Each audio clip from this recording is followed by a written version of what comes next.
Luke here for Following Strength. We're joined by legend of the strongman scene and our favourite uncle, Laurence Shahlaei. How are you, Loz? I'm very good, thanks. How you doing? I'm good, man. This is a real pleasure to have you on. You are king of the strongman YouTube world, alongside your queen, of course. Thank you. And it's a real joy to have you with us. Catch us up on your weekend, buddy. Brits, huge. Yeah, Brits was awesome. What a weekend. Tom Stoltman looking in world's strongest man winning form.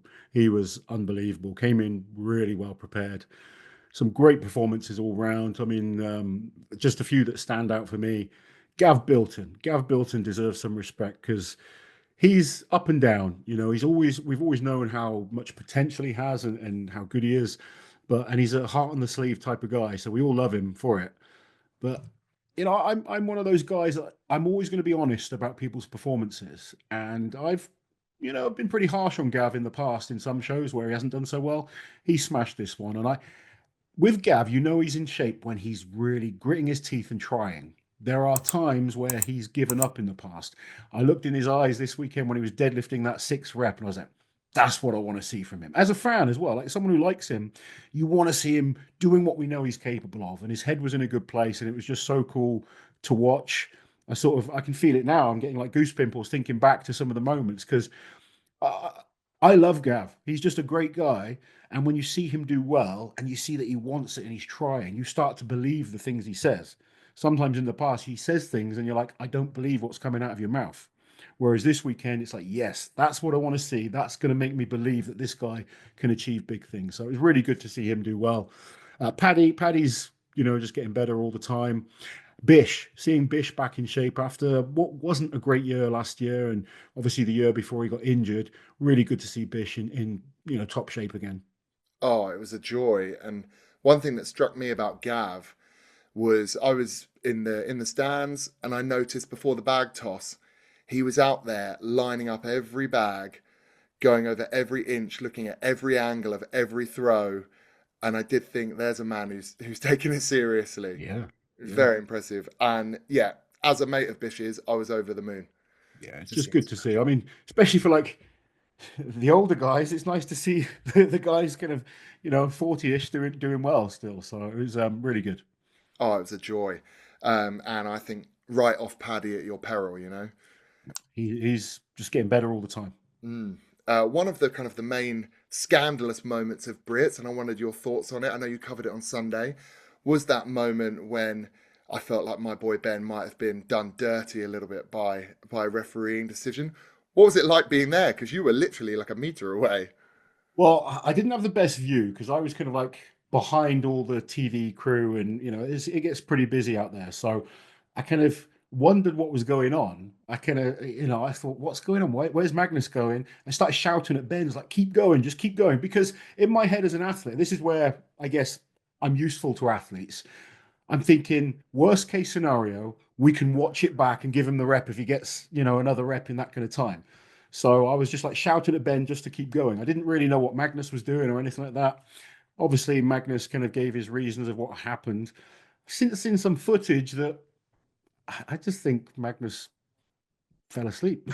I don't it's genuinely like I love Magnus, but from the footage I saw, I just think he's just like, "Oh, I'm done with this one. Time for the next one." Yeah, I don't really know what happened there, but Ben, at the end, it wouldn't have changed Ben's result, so it didn't matter too much, kind of in retrospect. But yeah, that was a bit of a shocking moment for sure, and I felt for Ben in the moment. Yeah, he's taken it well, I think. And you are right. It wouldn't have changed. He would have been a point closer to Luke Stoltman. Um, but yeah, I think my interpretation of it, I think Magnus forgot it was a rep out. And he saw that one rep go up and he thought, right, that's the event over. Yeah. He looked like he was off to hand his time in. Um, Yeah, and like it's nothing against Magnus, but maybe just as organizers, we need to really go through rules quite thoroughly with referees and timers and stuff like that, just so that everyone's clear. Because we all have habits of like, oh, it's another overhead event, an overhead medley. Often at Giants Live, it's 4 implements or 5 implements, and you stop. So maybe it was just a moment of kind of forgetfulness, but just things that we can look at improving in the future, I think. For sure. What did you make of Rory O'Hagan? He was brilliant. Like first time I've ever seen him compete. Rory was just gutsy. Again, you're probably I'm always a fan of gutsy athletes. I felt like I was quite a gutsy athlete myself, someone that maybe not the best guy out there, but you give it everything. And I've got a lot of respect for people like that because you sometimes see guys that are super talented, but they can get a bit lazy. I think when someone gets everything out of their body, he's not the biggest guy in the world. He's competing next to some giants out there, but he's giving everything and always impressing people. I was super impressed watching him. I think if he can put a little bit of size on, get a bit more experience at the higher level, he could do pretty well. He's good to watch. Really enjoyed seeing him there. Yeah, and he's still dominant in the natural scene as well. Mm. So there's a huge way for him to go. What do you think is next for the British scene? Because it's so strong at the moment. The British scene's in a great position, and I mean, I think sometimes as Brits we get kind of we overlook some of the athletes from different countries because we are privileged as Brits that we get a lot of advantages. I'm not putting anyone down. We should take those advantages. World's Strongest Man, you're going to be guaranteed at least 5 spots at World's Strongest Man for the Brits, usually more, which gives us a lot more opportunities to get experience before, say, some other athletes. Say you're South African, and you've got to be the number one guy to go, or number two. Lithuania, when Zadrunas was dominating, it was very hard for the number 2 or 3 or 4 guys to get an invite. So we're lucky that we have more opportunities. We have more opportunities again because Giants Live is UK based. So it's, you've got to deal the cards that you're dealt, and we're lucky in that respect. But we have to appreciate that we're lucky as well. There are some great athletes in America and all over the world that could be third, fourth, fifth in their country and could do very well in these shows given the opportunity. Because strongman's one of those sports that events matters so much. And I mean, just look at Giants Live results. Andy Flynn was third, I think, in the World Tour Finals. Um, became seventh, was it this Hey, weekend? Eighth. So it just shows like positions can change so easily in strongman based on events, based on athletes that are there. And there's lots of great athletes in the world right now. And I think the British scene's in a great position with so many great athletes. And I think probably that's the big thing that we're seeing, not just in Britain, but across the world. There is more talent in depth right now than there's ever been. 100%. And the sport just seems to be going from strength to strength. One thing that I thought coming home from Brits was around standardization in the sport. And how do we address that? Or do we need to address it? Because it's interesting to me coming from a non strongman background. When you talk about football, it's the same amount of minutes every week, it's the same number of players, it's the same ball, standardized. Same for rugby, tennis, all of that. But in strongman, you hear strongmen say, "Oh, with these events, I'm going to do well," Yeah. or the obviously the alternate. Um, is that the beauty of the sport, or does it need to be the same 8 events? I think it brings a beauty to the sport. I really do. And I don't think there's anything wrong with like having different types of competitions. So, Giants Live have their kit and they have their records on their kit, which is great because you can kind of track what people do across different generations. And, if they're always using the same kit, you can really see who's the best at certain things. When things are changing all the time at competitions, I like that athletes have to be adaptable. And I think the one thing that most of us enjoyed about strongman when we all first got into it was the spectacle of it and the variety of events that there are. If it became too standardized, and we've seen it, like we saw IFSA try and standardize the sport, and it makes it a bit more boring. If I'm totally honest, having at one point probably wanted it to be standardized, and seeing what happens when we do that, I actually think it's more interesting having variety in the sport, having different events, having guys that suit certain types of competitions. The best other sport I can kind of put it to is something like tennis. Obviously, not quite the same level, but tennis is played on different surfaces, and you have guys that excel on different surfaces, like a Nadal who's great on clay.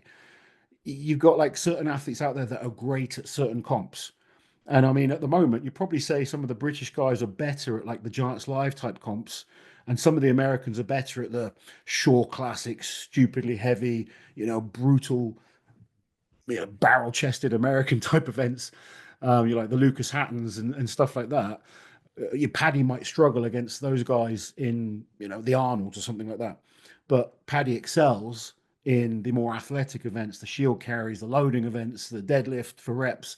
There's athletes that are good at lots of different things. And then the ones that become the greats are like the Nadal, sorry, the Djokovic's and Roger Federer's that can win everything. So like the Zadrunis's, the Brian Shaw's, people like that can do everything. They then become the greats of the sport in my eyes. I really like that take on it actually of the different courts and favoring different athletes. I think that's amazing. You existed and still exist across many generations of strongman, many eras, the mass monsters, the Brian Shaws, the Thors, the Eddies, and all of that. How do you think this era would compare? Are the athletes creatures of their time? Like, is Paddy Paddy because he needs to be that way now? Would he have been a huge monster 10 years ago? Or I think great athletes can adapt to situations. So, it's always hard to compare eras against eras. Certainly, there are athletes that are suited more to certain type of events. World's Strongest Man now has become it went through a phase. If you go to like the 90s, it almost became super light and athletic. And then we went through a phase where it was like brutally heavy. Like the Arnold's was doing the bale tote yoke, which was just ridiculously heavy. Yeah, every event was stupid weights, and guys were getting up at like, 180, 200 kilos, and you had to be massive. I think we're in an era now where you've got to be strong and athletic to be the best. So we've kind of got a nice balance now of, right, we want to see crazy, crazy heavyweights, but we also want fitness and speed to be an element as well. So I think we've got a good balance. But I think top athletes have the ability to cross over to different things. You often see, if you take guys like Paddy and Mitch and Brian Shaw and Thor, they've all done other sports and been good. And, they just have this mental strength and ability to adapt to what is put in front of them at the time. yeah, I love that. For some reason, what came to my mind when you were saying that was that people always say LeBron James could have been a professional in any sport. Mm. He just Yeah. chose basketball. There's guys that are just so talented, and you just look at them and just think, doesn't matter what they do, they're good at it. Yeah, I love that. And yeah, you talking about those super yokes. For some reason, I don't know where I saw this, but I think it was your final Worlds 2019, Yeah. with that crazy heavy yoke. I'm sure I've seen footage of you beforehand being like, that's too heavy. And then sadly, you know, Yeah, I've go super publicly well. said. I mean, it really pissed me off at the time because we were told it was going to be £1,000, and then when we got there, it was changed. So I trained for £1,000, and when you're training for like £1,000 yoke, it's still heavy, but you're focusing on speed. I have done heavier yokes in competition where it's going to be super heavy, and you change your training to adapt because you can't run with that kind of weight. And it was just like, ended up being, I think it was 600 kilos or even more, something crazy like that. And, when you're expecting 450, that's a big jump to put on someone's back. So, I'm a little bit bitter about it, but we move on. I bet. And seeing that kind of weight moved at SMO in the summer on that Yeah. super yoke, Yeah, unbelievable. it looks like it makes you a little bit shorter every time you get under it. I'm sure I'm shorter than I used to be. I was thinking about the fact that we're going to see some big names exit the sport in the coming years. We're lucky to have had Thor come back recently, but we know it's moving that way. And on the British scene, long may they continue, but probably Bish, Hixie, Gav, Luke Stoltman, Yeah. these huge names. And I was wondering, have we got the people coming through to replace them, do you think? Are they already here? Are they newcomers we haven't seen yet? I think combination. I think we've already got some great youngsters that are kind of doing well in the sport. When you kind of look around and I mean, guys like Ben Glasscock, he's kind of really improved a lot over the last few years. Paddy obviously is another one. There's guys kind of competing at England's strongest man that you can see have potential to do very, very well. A guy that I train, Joe Oliver, I think he's got kind of amazing potential in the sport. He's only like 21 years old. There's other athletes I've seen at different competitions that if they stick with it and keep progressing, there's a lot of talent out there. And I think the fact that we are so good as a nation right now, it motivates these younger athletes to want to get into the sport and do well. So, I mean, we've got some great young talent that are here now in the likes of Luke Richardson, Paddy, Ben, as I mentioned. Andy Flynn's a little bit older, but he's kind of still fairly fresh and new to the scene. Yeah, Uh, Shane Flowers.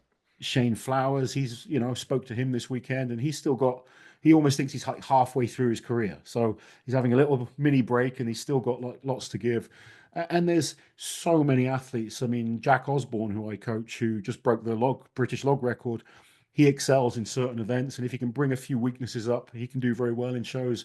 And there's other athletes out there as well that are just always coming. Every year you see new guys. The key is that these new guys don't get carried away and just keep focusing on working hard.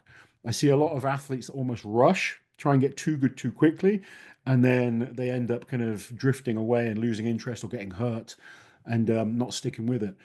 I can, I remember being like a younger athlete myself, or not quite as young as some of them, but I was 25, 26, and I was seeing guys that were 18, 19, 20, 21, like surpassing me, doing things that I couldn't do at the time. And I'm thinking, well, I'm past it. I'm never going to beat these guys. They're younger than me. I actually surpassed so many of those athletes just by sticking with it and constantly improving. So the key is not so much how good you are at a certain age, it's how much you keep progressing and sticking with it. So everyone peaks at different times. There could be a guy now that's 26, 27, 28, 30, and they're not even near their peak. There could be another guy at 19, 20 who is absolutely at their peak. So it's important that you kind of understand you have to keep improving. It's not necessarily about how good you are in that moment, it's how good or how much potential you have and how you keep going about getting to be as good as you can. It's something I try and make people understand that I coach, in that we're always looking at long term progress, not a quick fix. There's a lot of quick fixes that people do, and I've seen coaches that will do things to give them a quick fix. And I'm not talking like drugs and stuff, but like a technique that might help them for that individual bit of kit. But they also hold that person back in terms of long-term progress. Things like that can be. It's important to have that long vision sometimes. Yeah, really interesting point about the different peaks. Like, and I'm certainly not writing Matthias off. He had a huge peak very young. And then you mentioned Andy Flynn, who's kind of that mid 30s mark and is now hitting that stride. And that's really interesting. Because Joe Oliver, if I'm getting this right, he's the young guy with super long hair, right? Yeah, And just pulled 400 kilos. Right. Because he took a break he did. and now he's back and pulling He 400 is. kilos. Yeah. So that's very interesting to see where he stacks up. I assume he's going to do the English qualifiers and try and get to England this year. Yeah, so he's actually down this weekend coming to train with me, and he's going to do his online qualifier to qualify for England's, and then he'll do England's. Well, it's the English qualifier to go to England's, and then potentially get to Britain's. Yeah, So and it's see where it it's gets it's him. good. I mean, and we have so many young athletes that are wanting to go down that route now, which is great. I believe Joe has everything it takes to be a world class athlete. The only person that needs to believe it more than me is himself, because that's his biggest weakness. Is his mind can kind of hold him back sometimes. But he has so much potential, and sometimes it's just making people realize how good they are. He is very very talented. That's incredible. And let's see where he stacks up because there's Zach Hill, obviously Ryan Bennett, Paul Smith, all these people still there aiming to get to England, alongside obviously Ben, Kane coming back, and whoever else we see at that level. It's going to be a great show. Yeah, and Jack Osborne, like, I love Jack. He's a lovely guy. Um, Yes. do you think at the moment, are there enough characters in the sport? Because we do see people starting to do YouTube. Obviously, Ben Glasscott's doing it. Paddy's huge on YouTube. And the boys over in America have made the Chalk Bowl podcast and stuff. Are there enough characters kind of building up that to be the next Gav Bilton, to have the crowd in tears? It's an interesting one because I think there's lots of people doing it, but how many are doing it successfully is another question. We certainly don't have like the big characters of like an Eddie Hall or a Thor Bjornsson or Brian Shaw, like guys like that really did exceptionally well building characters and really standing out. It's harder now, I think, because so many people do it that it dilutes how many people want to watch different people. But it's important to do at the same time. So, like, even if you're not getting the views of like an Eddie Hall, it's important to have your niche fan base. And, if you want to make strongman a career, it's important that you are connecting with the fans, because essentially the fans are the people that will help pay you by coming to competitions, buying merchandise, watching your videos. If you don't have anyone that's interested in watching you, you can't make money from it. And you can't, if if fans aren't coming to events, athletes can't complain that there's no prize money. So it's important to try and help the sport, because we're not a big sport like football or something like that where you're going to have a great paycheck no matter who turns up. It's about sort of really standing out as much as you can, showing your character. It doesn't mean you have to be completely crazy. You just got to be yourself. There's like Ben Glasgow, people love him because he's a little bit quirky. You know, Eddie, people love him because he's like he's kind of a beast, but he's kind of got a cheeky kind of personality that goes along with it, and he's in your face and stuff like that. He's got crazy kind of confidence. But there's people that love like Brian Shaw, who's much kind of more mild mannered, really nice. So there's fans of all types of characters. You can't have everyone on your side. That's impossible. So kind of just be yourself, but kind of be yourself like hyped up as much as possible. And do what you can to make people interested in following you. So a lot of people ask me about kind of doing YouTube, and they'll just put a boring training video out. It's like, no one cares about a boring training video because everyone puts training out. It's boring to watch the same thing again and again and again. Unless you're really teaching people and making it educational, go and show more of your personality. Like Paddy's great at showing his personality. Ben's getting good at it. Mitch is really good at it. And it's about entertaining people a little bit more than just sort of showing them what you do. So unless it's something freaky, no one can. Like, I've put a 400 kilo deadlift out before. No one gives a damn. You make it look like a really impressive 400 kilos, and you do something crazy. Suddenly, people are interested in it. Yeah, Um, hell yeah. but then you still have to, at the same time, be able to back up performance, because you are an athlete as well at the same time. So it's trying to combine that entertainment side of it with being an athlete, and if you can do both, then you can be successful. I think you're spot on. And like, just silly little anecdote. Uh, I always struggle with the fact that obviously, like, Ben's been one of my best mates for like 8 years or something, and he's just Ben to me, um, like an idiot, you know. And we were at the shore in the summer, and we were coming out of that barbecue place that was by the arena. Phenomenal food. I forget what it was called. Yeah, I can't remember what it's called. It was good though. Any Yeah, barbecue in America is good for me. yeah. Fair point. Fair point. And we were walking out, and someone asked Ben to sign their motorbike. Wow. And I was like, why do they want you to sign their motorbike? You're just that idiot that takes up more than one plane seat when we fly over here. And stuff like that blows my mind. And seeing all the fans, and Paddy's got this really big fan base of people who buy his merch and turn up in the purple, and Mm. you know, and my mind went to when you said about having both. My mind went to Gav Bilton last year, huge fan base, but the performances didn't line up. This weekend, huge fan base, everyone in tears, baby coming out, Yeah. performance stacked up, you know. Yeah. Um, and someone mentioned something at the weekend. It might have been Neil Pickup on the mic or something. They talked about the old guard, and they talked about you and Terry, and Mhm. they made just a little flippant, maybe it's Colin, a little flippant remark about, "Oh, are you two friends now?" Yeah, yeah. And I wondered, how is that now being colleagues with people who actually used to go head to head with? Like, you want to win, not them. Yeah, I mean, me and Terry had great rivalry during our careers. We competed many times, we beat each other many times, and there was a time we were the top two guys in the country. So you're kind of fighting hard to be the best. And I won't ever lie, I always wanted to beat him. Always. I looked up to him to start with getting into the sport. He was like the person that made me work hard, to be honest. He's probably half the reason I got as good as I did, because he was so good and I wanted to be the best in the country. So I had to work hard to beat him. Luckily, I got to a position where I beat him a number of times. Like I said, he beat me a number of times as well. But I think the great thing when you come to the end of your career is you kind of mellow out, and you look back and you kind of enjoy looking back at what you guys did against each other, and there's no competitiveness against each other now, because we're just friends that we both understand how hard the sport is. We've both been torn apart by, muscle tears and injuries and battered by it. But we've both got to a point in our lives where we're still involved, even though we're no longer competitors. We still get a good amount of respect from everyone. And I think we can just chill out and enjoy kind of talking about the old days more and kind of just enjoying watching the sport as it is now. I mean, even this weekend we went and arm wrestled together, and it's always I love kind of chatting with Terry because he's someone from the same era as me that has been through all the same experiences. He's competed in the shitty comps that we competed in when there was no arena shows, and we kind of jokingly call the young guys like the spoiled little brats because they have everything as they want it, which is good, don't get me wrong.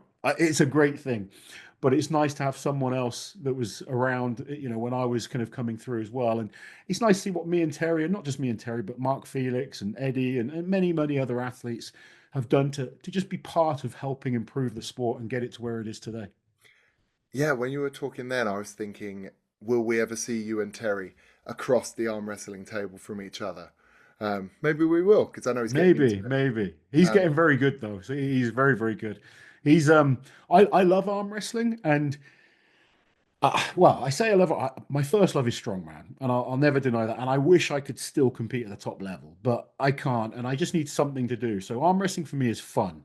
I'm not trying to become like a world champion or anything. It's just a fun thing that I enjoy doing.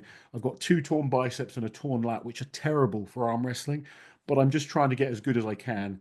And I'm enjoying doing it. And I think just seeing guys like Rob Frampton and Terry really enjoying it as well. It's pretty cool to see guys that we've kind of done so many great things together, and we can still go and have a good time. And I think as men you need that outlet that gets you off the sofa and makes you go and work hard no matter what your age. So it's nice that we can still do something. yeah, I think deep down we're all a little bit cavemen like men. We need to be around other men for periods of time and grunt, and like that's Terrible, isn't it? it's therapy for us, I think. Yeah, it Um, is. A lot of the time it is therapy. there are big news over the past day or so about World's Strongest Man invites, Yeah. and I wanted to pick your brains on it. I've got the list here. We had 12 those kind of confirmed invites through qualification routes, previous champions, and then today we got 8 wild cards. And I noticed that there was also someone who's definitely qualified who wasn't on the 8 wild card list, Adam Who's that? Bishop. Bish. Yes. Um, Okay. so I've got him here, Apparently, right? apparently, Oh, go Liz on. is just telling me they've just announced him. No way. So there we go. Well, So there we that's go. that's 21 athletes invited already. Yeah.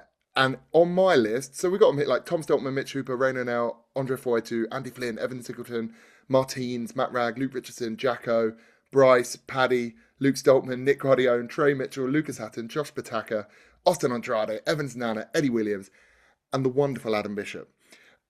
I am looking at my list and I see no Tom Evans, no Tristan Hoth, no James Jeffers, no Yeah. Gav Bilton. Um, where are they? Are we going to see them? I think there's going to be a lot of names missing out. Especially, I mean, I don't know for sure, but the last year World's Strongest Man was only 25 athletes. So let's assume it's 25 again. That's 4 spaces. We still have a qualifier to come in Europe's Strongest Man. We could see Matthias grab a spot. We could see, Just Pavlo Kordiaka, yeah. Pavlo Nekonechny.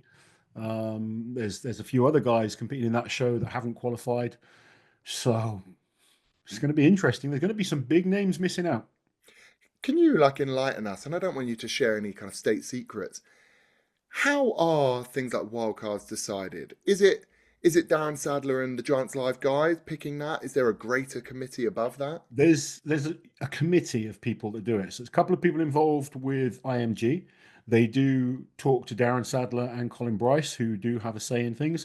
Obviously, Giants Live is the official qualifier for World's Strongest Man. So, of course, they talk to those guys. Top three from each Giants Live are 100% qualified for World's Strongest Man. Often they will go then down the list. So, people that came fourth in all Giants Lives last year, I believe, got an invite, which then you're thinking, well, Gav Bilton's just come fourth at Britain's. Yeah. Is he going to get an invite? Maybe not, because Luke Stoltman's already been invited. That's an interesting one. It's not that Luke doesn't deserve an invite, but in the last year from World's Strongest Man, I don't believe he's been top four or five in a Giants Live. No, I know he won Britain's last year, but that was for last year's World's Strongest Man. Um, he's got Europe's Strongest Man coming up, but he's obviously already got the invite as well. So I'm sure he'll want to kind of solidify that and do well at Europe. He's obviously a two-time winner, but there's going to be some people that are going to miss out, that are going to be upset. for sure. And I was, when you were talking then, I was thinking about the idea of, is it what have you done for me lately? Or is it, I'm Luke Stoltman, I'm a 6 times World Strongest Man finalist, I think. Does the gravitas of that pull you through? Um, Look, sometimes it's about who's going to attract people to watch. And from a business point of view, makes sense to have Luke Stoltman there. He's one of the most popular strongmen on the planet. for sure. It's not always fair, unfortunately. And from a business point of view, you have to look at it and think, well, they want to make money. They don't really care about us as athletes, and that's again, it goes back to why we have to make ourselves characters and make ourselves stand out a little bit, so that we make it easier on ourselves to get those opportunities. Wrongly or rightly, that is how things are. And if you want to get invited to big shows or have sponsors or make some money from the sport, you need people to be invested in you. And Luke, as an athlete, he's backed it up. He's been two-time winner of Europe's Strongest Man, winner of Britain's Strongest Man, multiple Scotland Strongest Man, made the final of World's Strongest Man. He's a great athlete. No one can deny that. And he's popular. So yeah, it's not always the way it should be, but it's the way it is. And when I was on my way up, I was like, okay, I'm just going to keep getting better. You keep knocking on that door enough times, eventually you get your opportunity. And then I got to the point where maybe I start to become the guy that's favored a little bit. And I don't think I was ever favored that much, but there's certainly times where I was helped. But it took a long time to get to that point. And if guys can just keep plugging away, they will get to that point. Like if we take Ben as a good example, Ben's getting better all the time. Maybe he's 1 year away from getting that invite to World's Strongest Man, and then once he gets it, performs really well, he might be the guy that in a few years' time gets that favor done for him. So even though it might hurt at the moment, it could come back to help him in the future. And rightly or wrongly, it's just the way it is, I'm afraid. Yeah, I fully get you. I always say the same thing with Ben and Worlds. Obviously, I want him to fulfill his dreams, and I want to fulfill my dreams of standing in the crowd and booing him as he walks out. You know, we're in a kind of period of turbulence and change. Rumors, obviously, that Worlds, this is the end of the contract. Rumors that we might see SBD leave as the head sponsor, and obviously we've lost Smo, which again blow for them. Um, do you think that's all going to get ironed out? Do you think we're going to see huge changes with Worlds? I hope so. It's really bad that we're at a point where Worlds is my least favorite competition. Wow. Of I say that like I went to Worlds last year and I enjoyed being there. And I love the build up, and I hate that we have to create the build up, and World's Strongest Man don't help us, build it up themselves. But World's Strongest Man is still the biggest show. So the interest at the time is big for me. The fact that it happened so early and then is aired on TV at Christmas, I've lost interest by then. It's Christmas. The darts is on live. I'm going to watch the darts over World's Strongest Man that was done, and I know what happens. Um, I would like to see some changes with World's Strongest Man for sure. I think I'm pretty vocal about that. I've said for years that the fact that it's going to be April this year, and we're going to have to wait till Christmas to watch it in the UK is just ridiculous. To me, it just doesn't even. I don't get it at this point. It's just crazy. Hmm. Um, but again, what can we do to change that other than buy the rights to World's Strongest Man off them, which I certainly can't afford to do?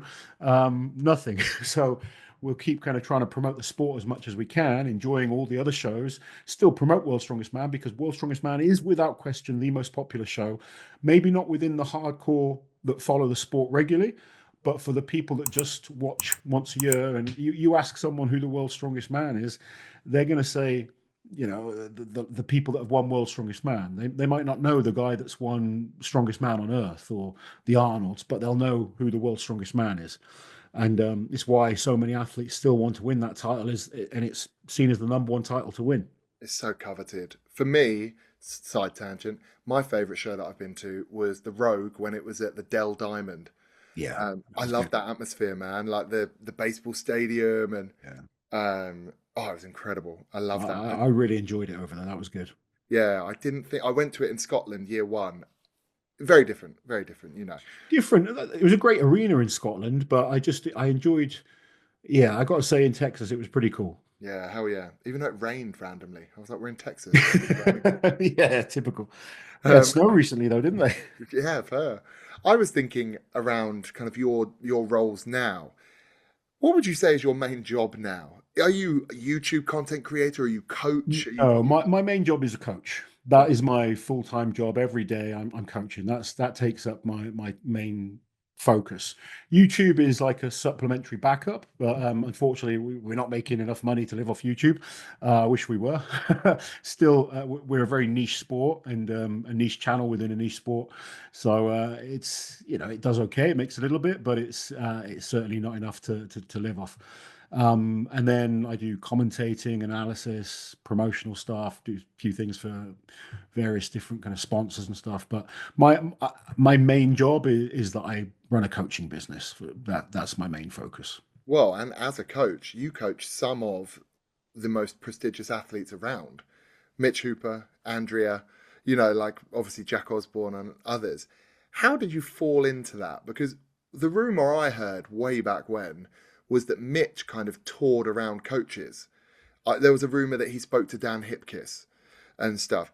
How did you snag him? Was it just friendship wise? Was it expertise? No, it's true that he spoke to Dan Hipkiss, and Dan was coaching Tom at the time, and said that he didn't want to like have a conflict coaching him, but he recommended me. Me and Dan are friends, and yeah, he recommended that he spoke to me, and then me and Mitch chatted on YouTube actually while he was at World's Strongest Man. He was bored and wanted to chat, so we kind of did an interview with him. And then after World's Strongest Man, his first Worlds, he asked me to coach him, and been coaching him ever since. But I've been coaching for many years before I coached Mitch Hooper. I actually I started off as a table tennis coach, believe it or not. Many years ago, like back in my teens, I was coaching table tennis, and then I did PTing from my 20s. So I was working in gyms, coaching people for a long time. I coached a few people towards the end of my career. Um, and then when I tore my Achilles and kind of strongman was coming to the end, I kind of was thinking, what can I do?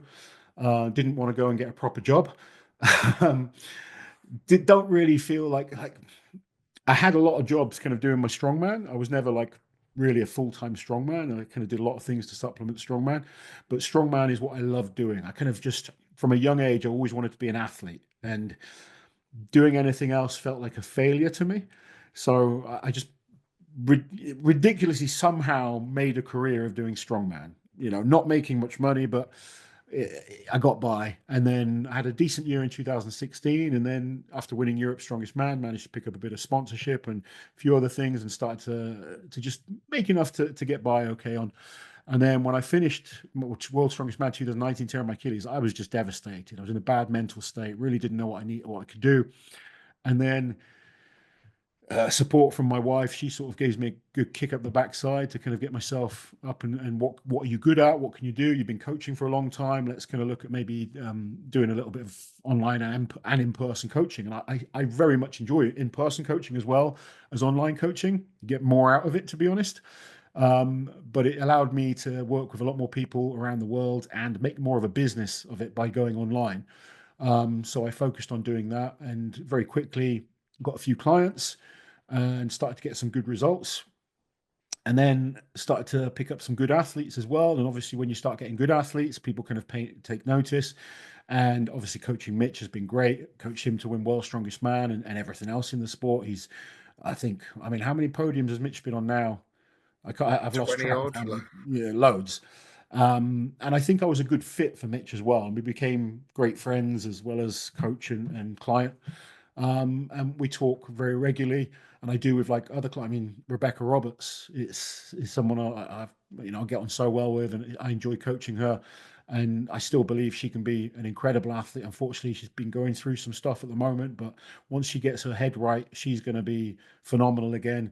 Andrea Thompson is just an amazing person to work with, and I'm lucky that I've coached so many great athletes. I mean, going to the Arnold's next month, I will have 5 athletes in the Arnold's, which I think is pretty cool.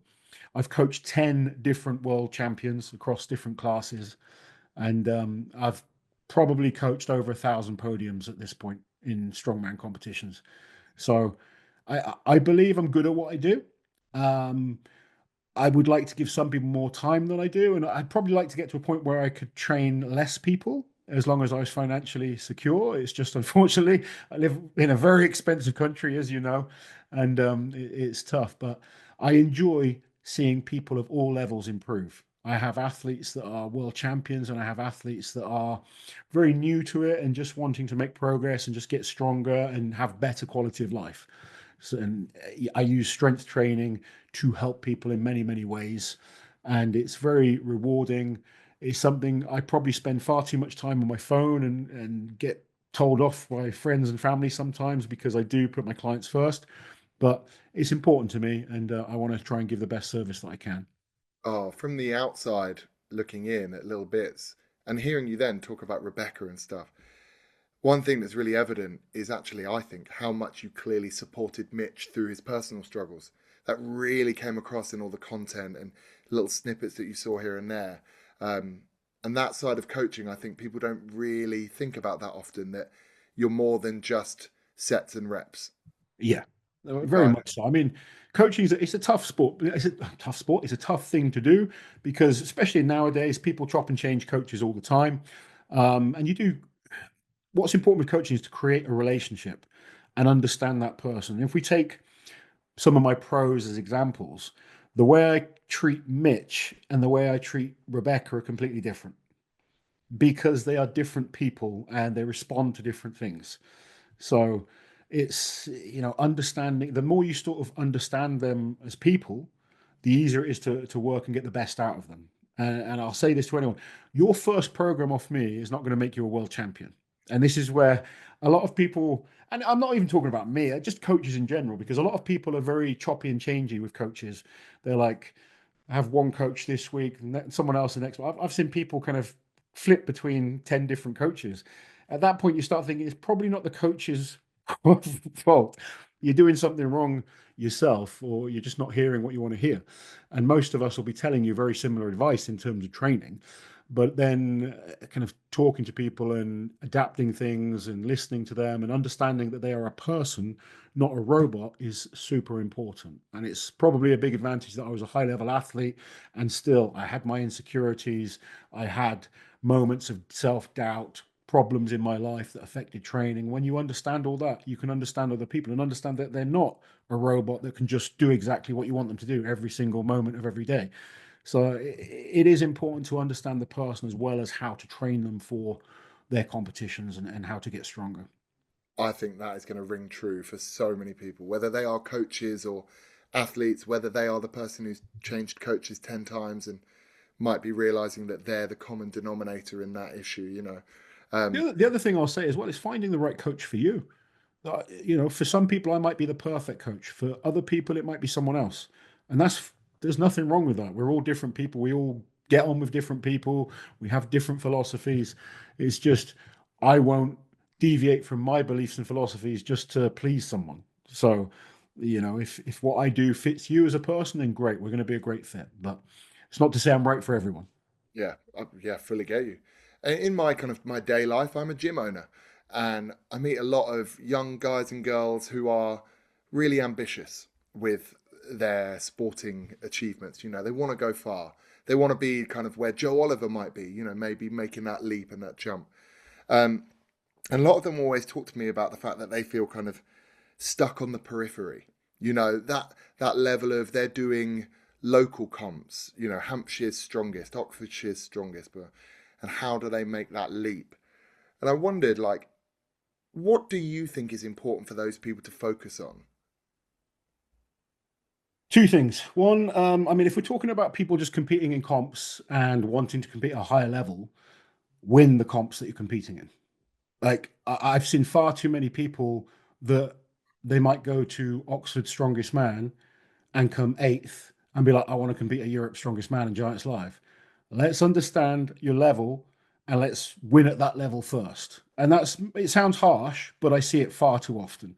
I see people that have just gone way beyond where they should be. So being realistic is really, really important in not just this sport, but any sport. That doesn't mean you don't have that ambition. It doesn't mean you put a limit on where you can get to. I always tell everyone, don't have a limit on how good you can be, but we have to focus on the next step. So if you're an eighth, ninth, 10th guy in your local comp, let's try and get to top five. Let's try and get top three. Once you start hitting top three, then we can look at that higher level. And then you can go to like the higher level. You can do the online qualifiers. You can kind of try and get to England's strongest man. If you're kind of last at England's strongest man, right, let's try and get mid table. Let's try and keep improving.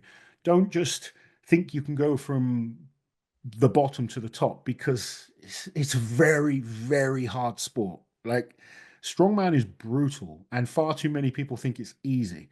I can tell you from having a career of 20 years in it, I have been in the hospital many, many times. I've been on the floor in absolute agony after training sessions. I pushed myself to the absolute limit. And I was good, but I still wasn't the best in the world. And there are people telling me that they can be the next world's strongest man that still can't outwork me in the gym. And I'll bring them down for a training session and kill them. it's, it's understanding that this is hard. If you want to be good, it's hard. So, how do we get good? Enjoy it. Don't just focus on the winning, focus on enjoying what you do. Because if you enjoy it, you're going to stick with it and you'll continue to get better. And that has been my philosophy throughout the whole of my career. I enjoy training and I enjoy strongman. There have been moments that have destroyed me mentally and been really tough. There are many, many days where I'm not motivated to train, but I make it routine. I will just make sure that these days I'm doing this and I get to the gym and I train. And by making it routine, you just keep turning up, you keep getting it done. And over time, you will see that progress. But stop thinking that things are going to be easy because they're not. Stop thinking that you're going to be motivated every single day because you're not. And understand you'll have bad days. Everyone does. Myself, Paddy, Ben, Mitch Hooper, Rebecca, Inez, all these amazing athletes have bad days. It's just normal. But over time, when you keep turning up, you keep trying to address weaknesses, keep focusing on ways to get better, you'll keep improving. And then you have no idea how good you can be. Just don't ever put a limit on where you can be, but just keep focusing on the next goal. I think so, what you've just said is probably true for every single person that's ever made it. That they're going to have those dark days, and you might come last in a competition. You've got to go back and revisit. And people are probably sick of me mentioning Ben all the time. But when I've been to Worlds once, it was Mitch's first Worlds in Sacramento. That's the only one I've ever been to. And we were there. Ben had just started Strongman. And I laughingly said, "Do you think you could ever get here?" And he said, "Yeah." And at the time, I thought he was just being a dick. And we came home, and he's doing these comps, and he's doing the natty comps, and making his way up, and he made it to England, and I couldn't believe it. And he came last. Well, no, someone tore their bicep, and then Ben, and I was like, well, there's his level. That's incredible. He's made it there. Well, he came back the next year and came sixth or fifth. It was Luke Richardson's return comp when he didn't deadlift, I think. Um, and then he's made it to Brits, and he's somehow come fifth at and you just see the grind and the dark days, and actually that they're just putting the work in and punishing Yeah. themselves. And I've got a very similar story. Friends of mine that never thought I'd make it at all. I remember buying some protein and they're like, why are you wasting your money on that? You're never going to be any good. I was like, ignore them. And these are friends. And it's not that they're against you. It's just the odds are it's very hard to get to that level. So, and you see Ben as the idiot. Ben, he is an he, idiot. I should I stress know, that. but Yeah. he's he's an idiot, but he's a great athlete and he's determined. And that determination is bringing him back year on year, day after day, and is why he keeps getting better. And there's other guys out there and girls that are doing the same thing. They're working hard, getting better, getting knocked back sometimes, but not letting those knockbacks hold them back. They're picking themselves up again, learning from the experience. Right, what did I do wrong? How do I improve? Keep coming back, keep pushing yourself. You'll keep getting better. You have no idea how good you'll be. You might be a guy that ends up mid-table in a novice comp. That might be the best that you can do. But if you enjoy it and you keep getting better, it's worth doing. If you hate it, then stop. And for other guys, they might find they can progress really, really rapidly. They get better and better. There's still going to be moments that they're knocked back, and you've got to keep fighting through it. And genuinely, if you enjoy it, it's worth it. If you're doing this just for the recognition, find something else because it's a brutal sport. Too right. And yeah, Paddy last at his first ever Brits. Yep. Bish having probably a really terrible year last year by his standards for sure at Brits, comes back and just puts in such a dominant show, man. Yep. There's kind of inspiration and role models out there for everyone. Loz, this is honestly, this has been a dream for me. I wanted to finish up with a little fluff piece. I want you to, regale us with stories of your career. I want you to build a strongman, your dream strongman, to compete from athletes that you competed against. They might still be competing, Okay. or they might have retired, but they have to have gone up against you at some point. You can only pick people once. You can Okay. pick yourself, but only Okay. once. Okay. And the categories are: we're going to need a deadlifter, someone's overhead, someone's loading medley, someone's grip, someone's stones, someone's mentality and mindset, Okay. and who's got the rig, who's jacked, who's shredded. So kick us off with deadlift. All right. Deadlift is an easy one. Eddie Hall. He's just a beast of a deadlifter. The guy did some incredible things. I've been there the day I won Europe's Strongest Man was the day he pulled 500 kilos in the same venue. Got to see that in person. Obviously, there's only one man to pick, Eddie on the deadlift. Simple pick. Okay, overhead. Overhead would have to be Zadrunas. Zadrunas Saviscus. The amount of times I've just marveled at his ability to almost strict press just ridiculous weights is insane. I mean, yeah, some of the stuff that he did on log and most overhead type events is just crazy. I've just realised that this is going to be one of the most impressive CVs that we'll ever hear. I hope so. You're just dropping out Eddie, I Zadrunas. competed in a pretty strong era. Really? I mean, really? Okay, loading medley. The loading medley is an interesting one. I'd probably go with someone like Mateusz Kiliszkowski, especially like young Mateusz was rapidly fast. He's got ridiculous wingspan, just picks up awkward objects really easy. Yeah, I certainly think if I had his ability on loading, I'd be placing pretty well in most shows. Beautiful. Grip. I think I know this one, but go on. Well, I had an okay grip myself, and there's a few other guys that I consider having a good grip, but you got to go with Mark Felix when it comes to grip. The man is phenomenal. Yes, sir. And still the Miracle Man. What about stones? Who's your stone loader? Um, do you know what? As I competed against him and I didn't put him in the deadlift, let's go for Thor. I could have had Hey, maybe Thor or Brian, but I'm going to go with Thor. In my opinion, Thor is the best stone lifter there's ever been. Yeah. I mean, probably some people won't like that because obviously Tom's amazing and Brian's amazing, but I've seen Thor just load things like they're pebbles. Honestly, it's ridiculous, and he doesn't even train them. He just kind of yep, like it's nothing. So I think if I have Thor as my stone lifter, I'm going to score well again. you're going to do all right. Okay, mentality. Who's got that killer mindset? There's a number of people. I'm going to go with Mariusz Pudzianowski. Marius was an absolute animal, very mentally tough, hated losing, would push himself to the absolute limit, and understood how to get the best out of himself as well in the sport. So he was very tough, very, very good athlete. Someone that's like, we don't talk about enough as one of the greats, but he certainly is one of the greats, Yeah. particularly at World's Strongest Man. And I mean, Super Series and shows like that, he was unbelievable at. Just dominated the sport for a long time. And yeah, his mentality was something else. Okay, and finally, who's got the rig? I mean, you nowadays, you're in incredible shape now. I'm very jealous. But who that you competed against, who was jacked?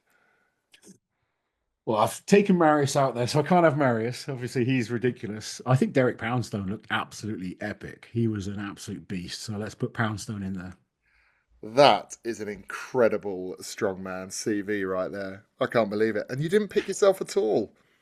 I wasn't good enough for any of the things. The Hey, only thing I would have put myself in was if you asked for a yoke race. And then the yoke or farmer's walk, I believe I was up there with the absolute best. But yeah. that wasn't an option, so I didn't get to come in.